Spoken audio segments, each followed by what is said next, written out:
So these are my two new friends who filled my life that I've adopted during lockdown. And they're going to hopefully come to an event soon near everybody. They're going to be our walkabout puppets. And Paul and I built these from scratch with the help of Judith Hope. My name's David Horn. I'm a member of the Paulsgrove and Wymering Carnival Association, which has run a carnival and events in Paulsgrove in the north of the city every year since 1985. It was formed by a group of residents from the Scouts, the churches and other youth organisations who wanted to hold an annual event that the local community could get involved in designing costumes, floats, flags, banners, and then do a parade through the estate, ending up on the green where there are tents and stalls from all different local organisations giving out information and gifts. Obviously last year, 2020, we were hit by the pandemic, which meant that all community events were cancelled. For several years, the association have been working with Claire and Paul, using their expertise to run carnival workshops for the community. During the initial lockdown, I was doing a lot of work that I love, which is online working and learning more about making puppets. And during that time, I thought to myself, what would work really well for the community? It'd be to give them something to do creatively. And as they couldn't go out and be part of the carnival, let's get them to come along and do a puppet workshop with us. Together with Splodge Design, there was an application was made to the Arts Council England National Lottery project. Delighted to say that the grant was successful. The workshops were run by professional puppet makers, award-winning puppeteers. Splodge Design project, they managed the artists running the workshops with dozens of sessions and hundreds of participants. So it was lovely to get a lot of artists who we might not normally be able to bring in this area and take advantage of the fact that we could do it on Zoom. It was really seen as a very, very successful community project, and I think that everybody that took part enjoyed making their puppets. I'm really grateful for the community who sort of like took up the challenge, because obviously it's all very new to us. I don't know, 1 year ago we might not have used Zoom, but they took up the challenge. They came and joined us. We had the most amazing thing that people didn't drop off. They came each week, so they gave their time, and the amount of work that people have created from it has been great to see. And the artists have been so generous with all their information. I mean, it's quite a thing to teach people and share all your skills, and they really have all been incredibly generous with it.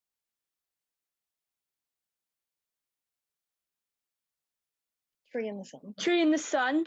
And then I've done my dog. I love that. And you make it, so you've got two hands that walk that across. Yeah. And then I've got my person. Of your performance. So I'm going to take myself off mute, and when you're ready, you begin.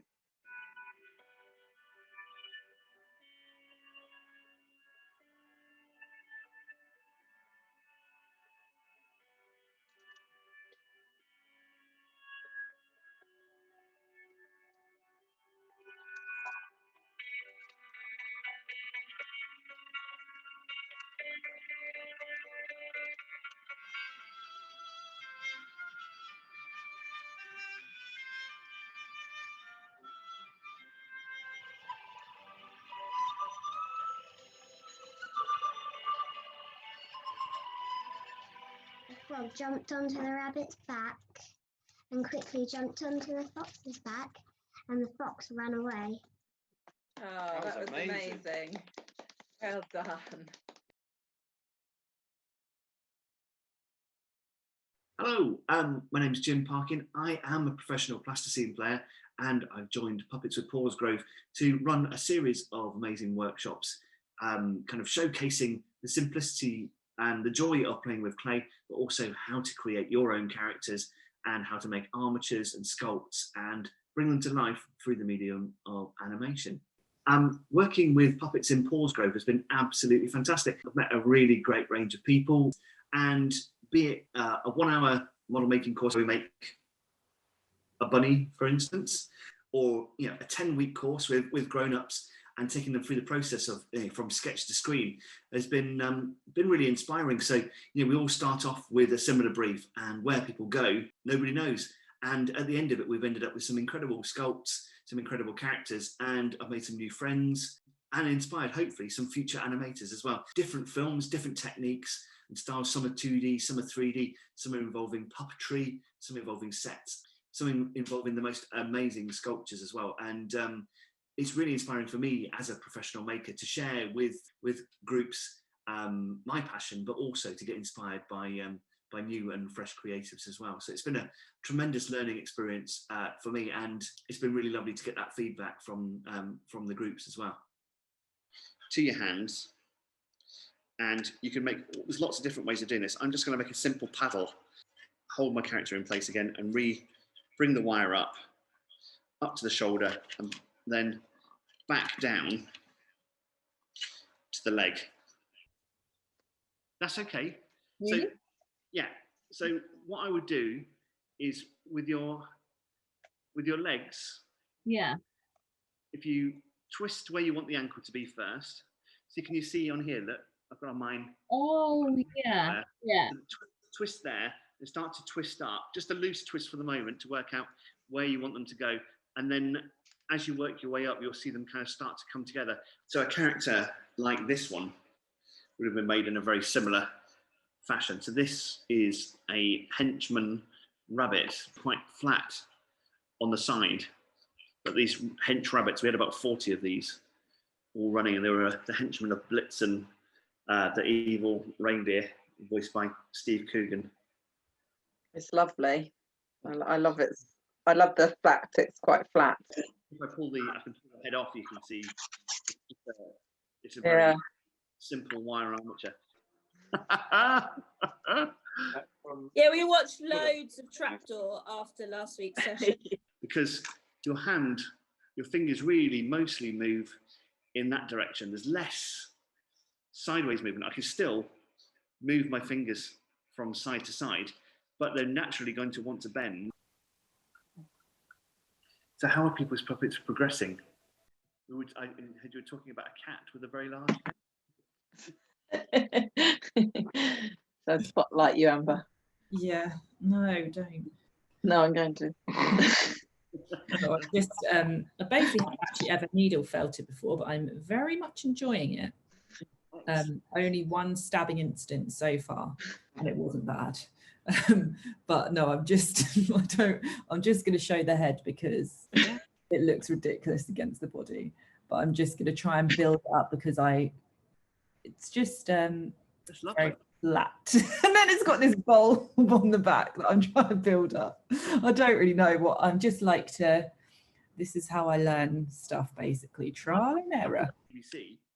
It's funny, after our session last week, I was so impressed with Charlotte's Burke that I set about making a version of this Trapdoor set. Oh, amazing. I haven't quite got the paint scheme right yet, but it's underway. Oh my God, that's beautiful. So I've been really enjoying playing with sets and the forced perspective of sets. Yeah, absolutely. That's fabulous, isn't it? So you can see, hopefully you can see on that picture now on the board, on the desk cam, I can build up some bones to make a bit of a pelvis. So you could do that in milliput or whatever you wish in wood. You could add what we call a grab point around the chest. So you could always add a bit of material around here so you can actually get hold of it without squashing your puppet. He gained some hair before the end of the day. Yeah, you can. Just dressing mine, just putting some clothes on him. Fabulous. Lovely afternoon, evening as well, just the three of us actually. It's nice just as a family to sit down and to play. That's great. And all doing so well. These are coming on really well. Loving it. Great. Yeah. Well, I think I've shown you enough for this evening. Probably given you quite a bit to play with during the week.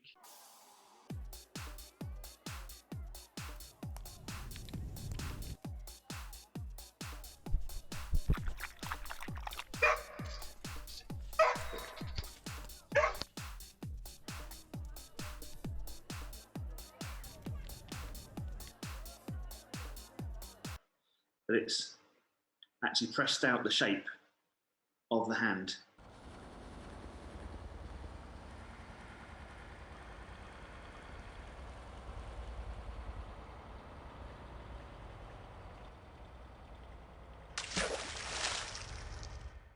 And I'm just pushing the foam in and then squeezing the foam together. So if I show you up on a close-up, I might just get the audio option on there. That's it, that's better. I'm pushing the foam in and then with my fingers start to pinch together. Can you see how round that's already going? I'll have to put a little bit more glue on that little bit there. So we've literally gone from making with nothing at the start of the evening to a fully formed hand. Ooh, Look at that. That's lovely. Oh, that's fantastic. Gorgeous. So they're quite crude in construction. And again, there's patchwork bits in there. So it's just really embracing the different textures and then cross, kind of rough stitching with bigger stitches around the ends to kind of make those seams. So I think actually you can embrace this fabric look and make something that's really beautiful. Yeah. They're fabulous. So they're quite big, but they're from a mould that Claire and I had made like about 100 years ago.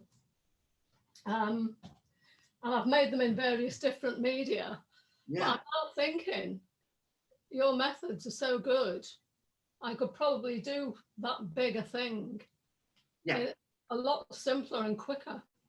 Oh, yeah, if it's inspired, that's great. Actually, then it's just really, I just try and show you as many different, as many different options as possible, and open you up to, a load more possibilities. Really, this is going to be a sort of like a frog who's really grumpy with a sort of bag hanging out of the side of his mouth. That's my plan. I've been trying your little method with, the hands, and so this is the black tape that I got through, and these ones are starting to making a pair. I don't know why they're attached together. They shouldn't be, but again, you get a sense of character without having a lot there to play with. Really, it's there's something going on there. Recreating the real world, and that's the beauty of things like Morph, is that you've got that, you've got that combination of prop and real life objects as well. So it's just some MDF bolted together. It's got these apertures in it, these holes in it, just for the sake of lightness and partly aesthetics as well. A lot of animation sets tend to have these, and it just means you can get under there and you can reach into to then tie your puppet to a set. So as you're sculpting, so take the weight off and support it on one of these, and you won't regret it. It's a really great bit of kit.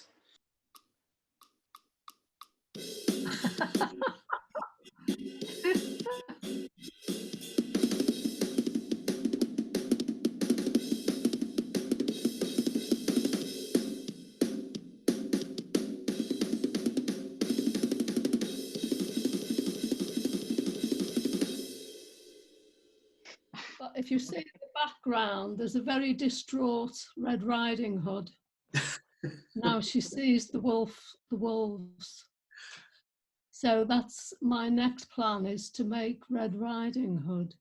That's fabulous. They're amazing. Not a tableau, not an animation, shall we say, a tableau. That is beautiful. They look great. Yeah. Well, I would never have done them without you, Jim. With the sound of fluttering, lovely, isn't it? That is beautiful. sound of fluttering wings. So I'm just going to make probably little animal and bird puppets on sticks.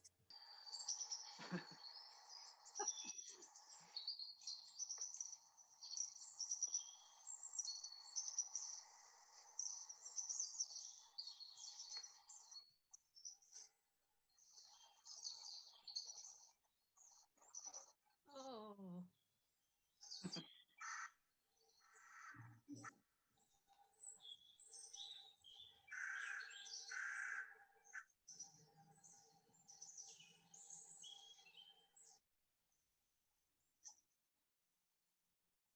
Ooh.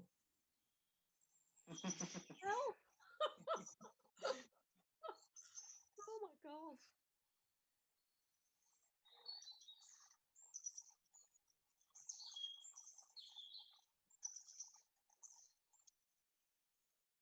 So, right, now. Oh, Yeah, brilliant. That was lovely.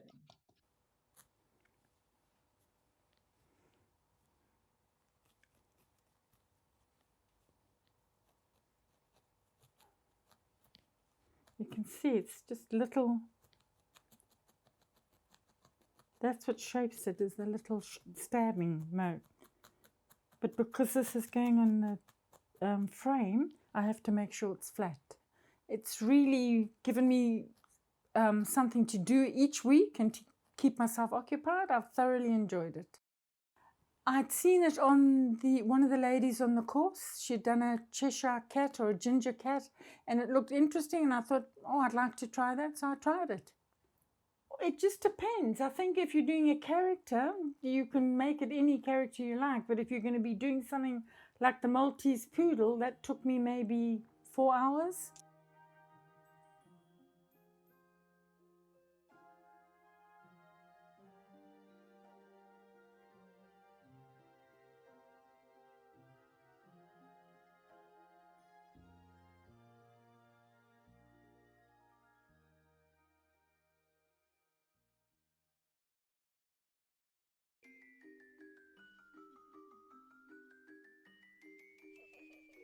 I think there should be a lot more, because I think there are a lot more creative people, and if you're on a Zoom meeting and someone's showing you how to do it, it's very easy to do. I sit at my dining room table. It's small, but I can do what I need to do. Because of time. You know, when you have to do it and then you've got to remold it, and you're not going to mold it the same, and then it would give you a difference in the whatever you were snapping. I thought if I just do this, it'll be easier to actually make it go round and around. Originally, my crab was going to be a brain coming out of the water, and I'd done everything as a brain. It just didn't look right, so I made it into a crab. It really did me the world of good. I'm here on my own. I was able to interact with people online, and believe it or not, you could actually joke and whatever have you, and if you didn't want them to hear what you're saying, you could just mute. Hi, I'm Darren East. I'm a puppeteer and theatre maker. We've not been touring for a year. We were in the middle of touring a children's show when the first lockdown started. One was a project with young people, and they were a scout group who of course are not meeting in person at the moment either. And they made together on Zoom short film about superheroes. So each of them, in the first session, they all made a puppet, which they were very simple puppets. Their puppets were called humanettes, and that means they have a mask, which is the face of the puppet, or well, sometimes they have the performance face, and then a small figure, whole figure puppet underneath. So the puppet has a big head, basically, and they can do crazy superhero actions. And the other one, a version of a course that I've taught before on Zoom, which is I call the Puppetry Boot Camp, and it's basically a series of puppet exercises to learn what I think of as kind of key puppetry skills. Your one hand through the back slit here, and then hold the head with your hand so it sits, and so that the weight of the shirt sits on your wrist, and the head is free here. And so for each session, we'd do some exercises, but with things that people have at home, so they didn't have to have complicated puppets or anything. And we'd watch some videos of really good puppetry as a kind of inspiration. I'd send them off to do their own kind of discoveries, and then we'd share.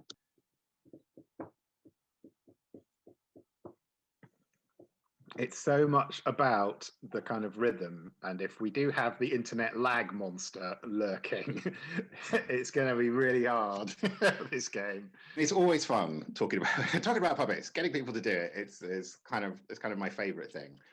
So it's good, and on Zoom, you know, the technical puppetry is the hardest thing I've found. It's a kind of crazy magic puppetry, you know, a totally open-handed magic, with they're not really secrets, but they're just surprises, and that's hard on Zoom. I love the headscarf and the way that your puppet looked. I think she was definitely a character. Some crazy ambitious stuff to try and do. I would have loved to have had a bigger surprise at some point.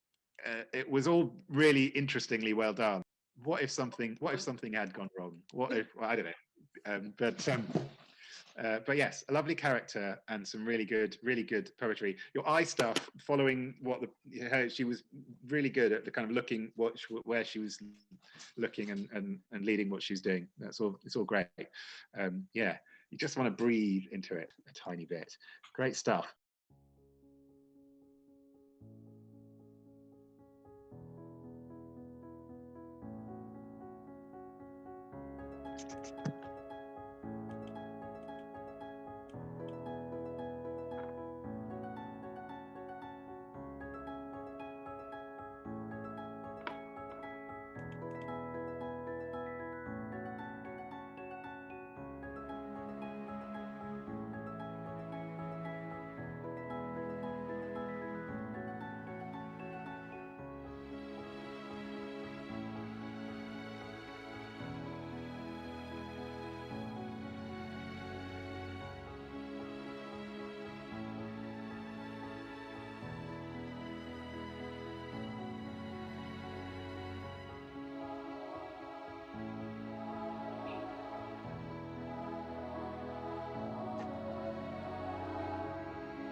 Great, thank you, lovely. He was also very good because he made you think like the puppet, but he was like, breathe like the puppet, breathe as you do things, you know, the sort of basic skills of an actor, really, in approaching puppetry.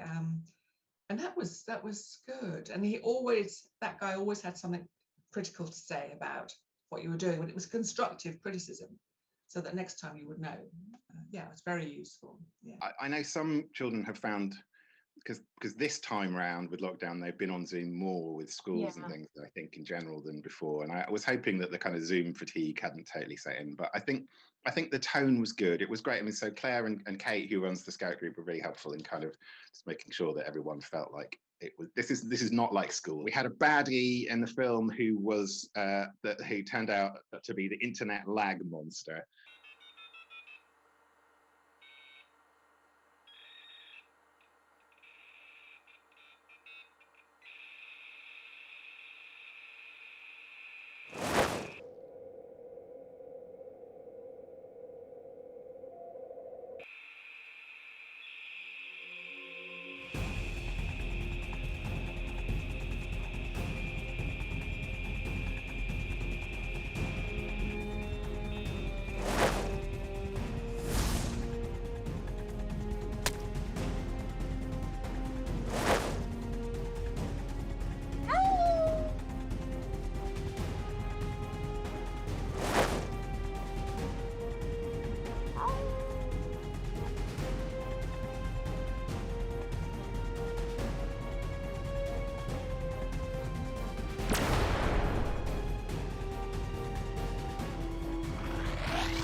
Hello, my name is Wagner Gastaldon. I'm from a company called Puppet Soup that is based in Wales. I run the company with my wife, Cass Gastaldon, and we make puppetry for everyone. I also worked with a group called Chaos Community Group, where we send pre-made puppet packs of glove puppets, which the members of the community group online have created their own puppets, characters, and also built their own theater for their puppets, which was very enjoyable to do that. The work was very good. I mean, at the times like we are now with the COVID and everything, so people of the community could meet each other and bring back that sense of community. It was a joy to be able to do that, and also for me was a very good opportunity to bring the world of Teatro Lambi Lambi, which is a type of theater that I work in the UK for many years, and I really enjoy seeing more and more of this work being created in the UK. Well, meeting people from the community in there, and become friends with them, and seeing that in the time of the lessons that people could ease a bit and relax and then just work on their creativity without thinking about all the problems and the tough times that we all are passing together. Currently, a beautiful way of telling stories, isn't it? It's just a visual poetry, you can say, like, and creating a cranky is also very enjoyable, and it's a craft that children enjoy to do, and so adults enjoy to do. And of course, you're gonna put your own design onto your outer, the decoration and the design and the story inside your cranky is your choice. And they were also used as a moving backdrop for performances to take place in front of them. They are commonly considered an ancestor of cinema or moving pictures. In a time when the majority of people would not be able to travel to see other cities, this was a very exciting and popular attraction. The basic principle of the cranky is to have a long roll of paper, or in some cases, canvas or material, that are wound using a crank in order to make the story to move along. We will be making a cranky not from a matchbox, from a cardboard box, with the very same principle of the giant ones today. And I've been doing some puppetry with Wagner, and now I'm really interested in storytelling through the cranky system. I'm Nikki, nice to meet you all. I've heard of crankies before and seen them not in real life, but on the internet. But I'm looking forward to making something small, because if I make stuff, it always seems to get bigger and bigger. So the idea that it could be in a matchbox and not take up any room would just be amazing. And I thought this would be quite a good thing to learn to pass on to my grandchildren, something I could make with them. Yes, my name's Melissa. I also run a cinema down in Portsmouth, which is obviously closed at the moment. So I wasn't really sure what a cranky was, but seeing that it has that sort of roots from the cinema world has ignited my interest even more. I'm Rachel, and I did the Lambe Lambe course with Wagner. I was very nervous about doing it because I'm really a drama girl, but actually I survived, and I weirdly found it really therapeutic.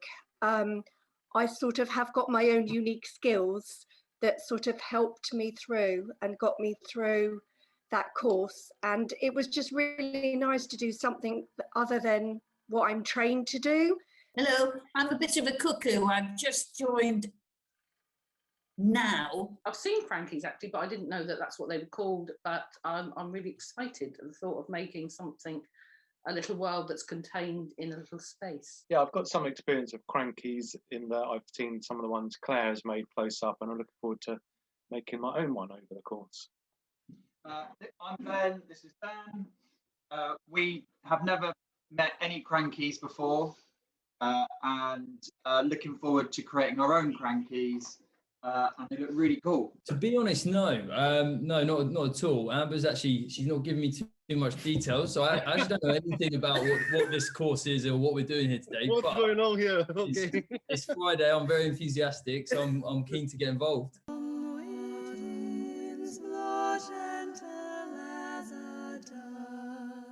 Like I said, any box can be a cranky. I think sort of like winding them blows your mind. I couldn't Yes. like when I first had to wind one, I couldn't believe it was so complex. Take a bit of coordination. Is work on the back of our cranky.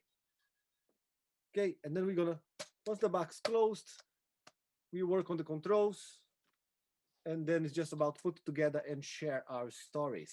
Telling people we're making this crank on Friday night, having fun drinking wine and making cranky. Everybody's like, I want to do it as well.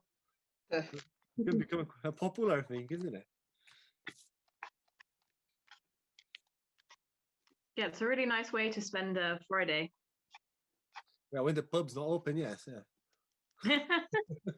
And then the zebra comes along in the plains.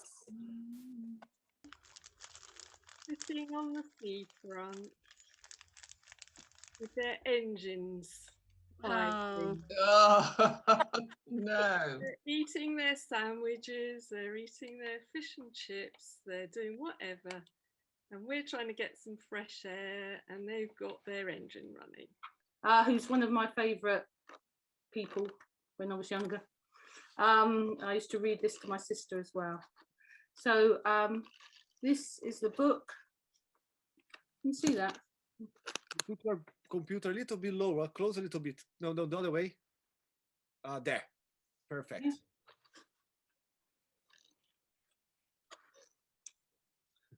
An alligator. Oh, happy Easter.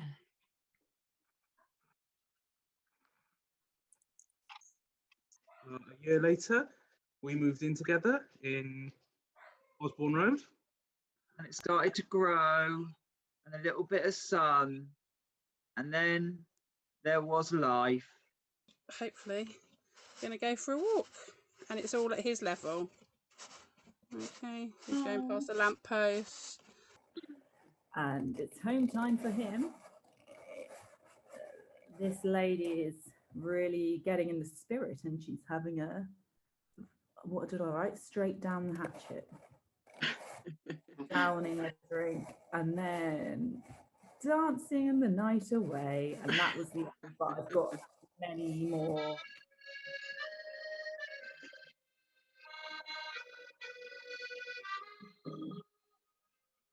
Yeah, thank you for organising it. Thank you. Brilliant. Thanks, Darren. Cass, it's brilliant. Everybody. See you later. Bye. Materials we wouldn't normally be familiar with, like the milliput, for example. And so she provided milliput, little tubes of it, which you mix together, and then you can make into shapes, and you can drill, make the puppets out of. And the boxes, we supplied our own cardboard, but she supplied some thin paper. But yeah, it was very, very, a lot of fun to do. Nice folded paper puppets. They're very simple to do. And if your drawing is still on the rest of the paper, let's just cut the drawing very nice and straight when the drawing finish. Yeah, but leave that gap. So get at least 2 fingers really to the side To the of your side of piece each of paper. drawing. So 2 grown-up fingers, not teeny tiny fingers. Oh wow, that's going to look great, isn't it? What amazing drawing. You're a very good artist. Beautiful. If it doesn't all fit into your matchbox, Don't you worry, you just need to have a bigger box. We'll have to get you a tea box or something instead, because when you roll it up, the rolls become bigger the longer the story is. You can imagine the one that was 2.8 kilometers in length. The roll is like, you know, Very big. like an ultra giant toilet roll that size.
It was the best course I've ever done. I thoroughly enjoyed it. You learn to do a completely different aspect of puppetry.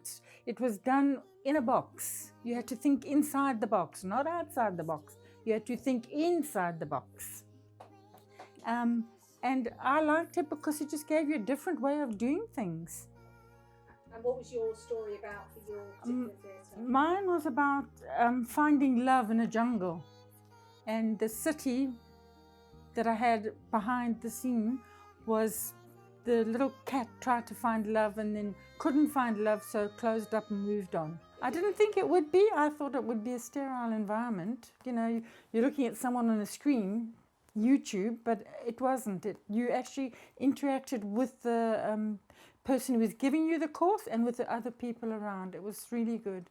And it wasn't too long. It was just a couple of hours in the evening and it was very enjoyable. Just let me get the box. No problem. You got it?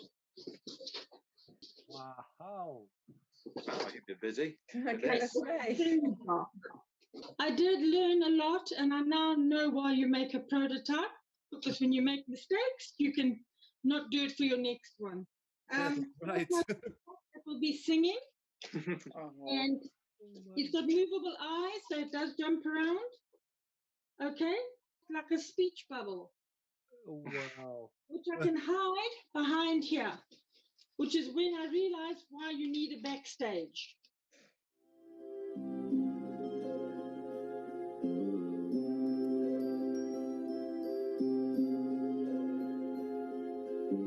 That was lovely.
I think it was a really nice thing to do during a period where we were all locked indoors and not able to go out and get involved in things. So for me, I was furloughed at that stage, and it was really nice to have something regular to attend every week. It was a social thing. We chatted and we shared ideas and we saw what each other were doing, and it put a bit of structure in my life. My background, set design and costume design, but it's been a good kind of 10 years since I've done that, and I've ended up staying in the creative arts, but I work in an art gallery now. So it was nice to kind of flex that bit of my brain again, and think about space and storytelling, but all of it kind of happening in this very kind of small scale. Completely new concept to me, but there was just something about the kind of the miniatureness and the fact that it was all contained within a box. The puppet making really appealed to me. I really enjoyed that. And Fagner did a really good job at kind of giving us the basics of how to create those puppets. But then there's kind of so much flexibility that we can develop our own. So I'd quite like to pursue that a bit more and try and make some more in my own time. So this is my kind of main figure, my deep sea diver. So the other element was this big octopus tentacle. I kind of gave my ideas to Fagner and we each created a storyboard, and then he was great at advising us of how we could achieve each of those elements. So yeah, when I kind of said I wanted to create an octopus, he suggested this, and I made like a cardboard maquette first to make sure it worked okay. And then this final piece was made out of foam board. For me, when I was furloughed, I suddenly found myself with lots of time on my hands and got involved in a few different things. So I started volunteering with a kids literacy group, and then got involved in some groups like Take Time. And then this came along, and yeah, it's for all of those things, it was nice to have that element of structure in my life, and to have things that I could come back to every week, people to see, people to talk to, tasks to do. So yeah, I found that really, really valuable. I would thank Claire and Paul at Splodge Designs and Wagner for his brilliant work every week, and the Arts Council. I thought it was just such a wonderful project to be involved in, and nice to bring all these different creative people who all live quite close together, but most of us didn't know each other before. So it was nice to kind of this kind of little community of puppeteers suddenly appeared in Portsmouth. Yeah, it was really lovely. If you had an idea, he'd suddenly kind of disappear, and he'd have an example in his kind of crazy workshop. He'd have a puppet that he could show you, or he'd have the materials there, and he'd kind of make something from scratch in front of you. So it was really great to kind of see how he works. I think all we had to have was a box ready for that first workshop. And then as your ideas developed, it was just kind of finding things from around the house, or ordering a few bits online, materials. But yeah, I kind of quite like the challenge of only using what I had around me. This little chap is falling apart a bit, I'm afraid, but he was one of the stars of my little show. It's difficult to do. It's difficult to coordinate your hands. And to know what's happening at the front because you're at the back. So that all those things have to go on in your brain.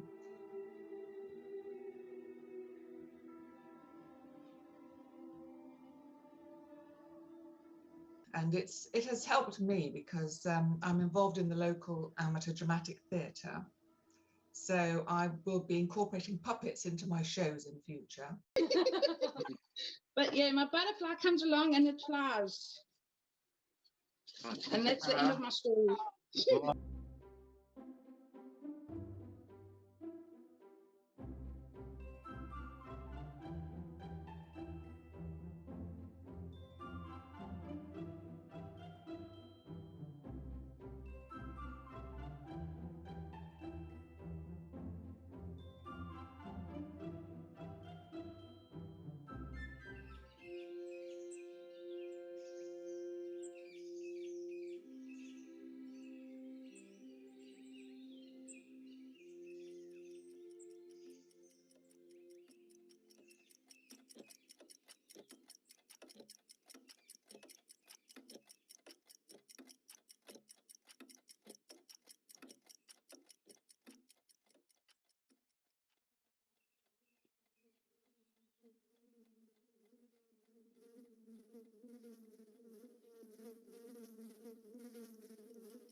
This is some work that you've been supported by with Judith Hope.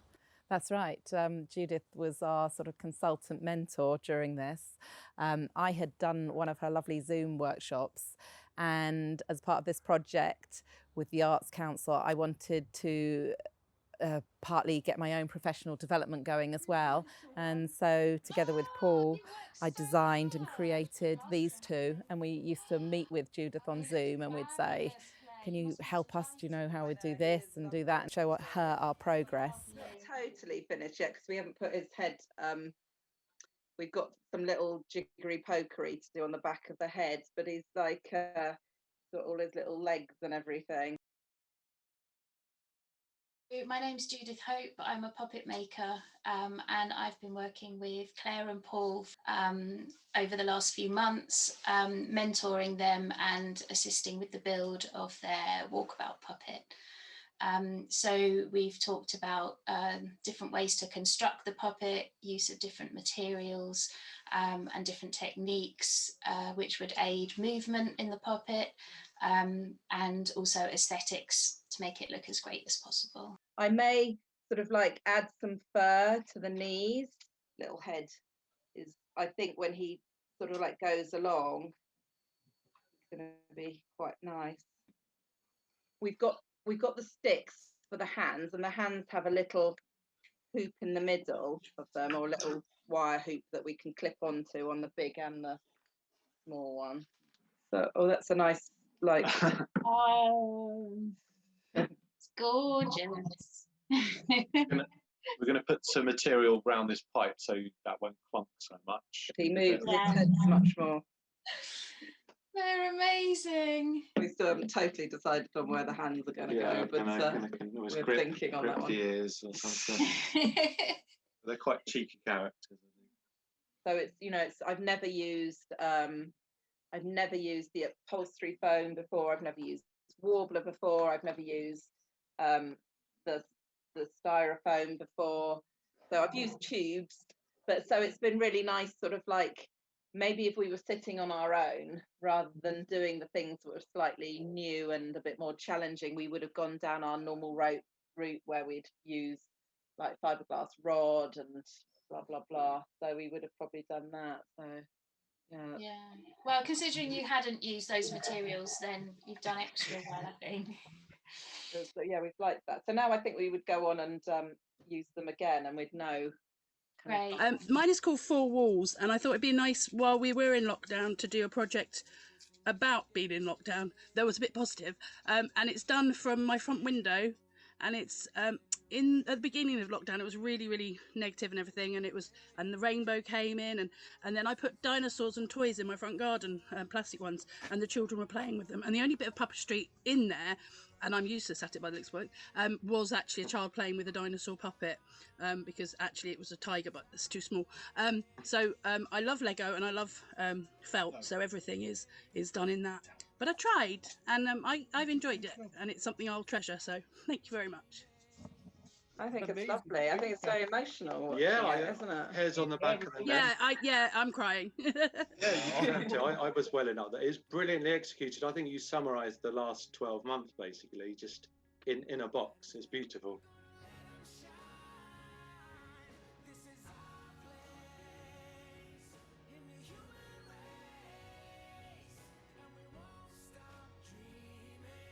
So I'd just like to say a really big thank you to the Arts Council England for funding this project. I'd like to thank David Horn and the Carnival Association, Paulsgrove and Wymering Carnival Association, for being behind us all the way. Splodge and them have worked for many, many years together on all sorts of carnival events, so it was great to get involved this year while we're in lockdown in something a little bit different. So I'd like to say thanks for all the artists who've been involved in this. It's been amazing. They've been very generous with all their information. And I'd like to say a really big thank you to the Paulsgrove community and the Portsmouth community and everybody from other areas who've been involved and come along to the workshops and given all their time to it. It's been amazing. Well, thank you very much, Jim. That was my pleasure. That was fantastic. I don't want this project ever to end.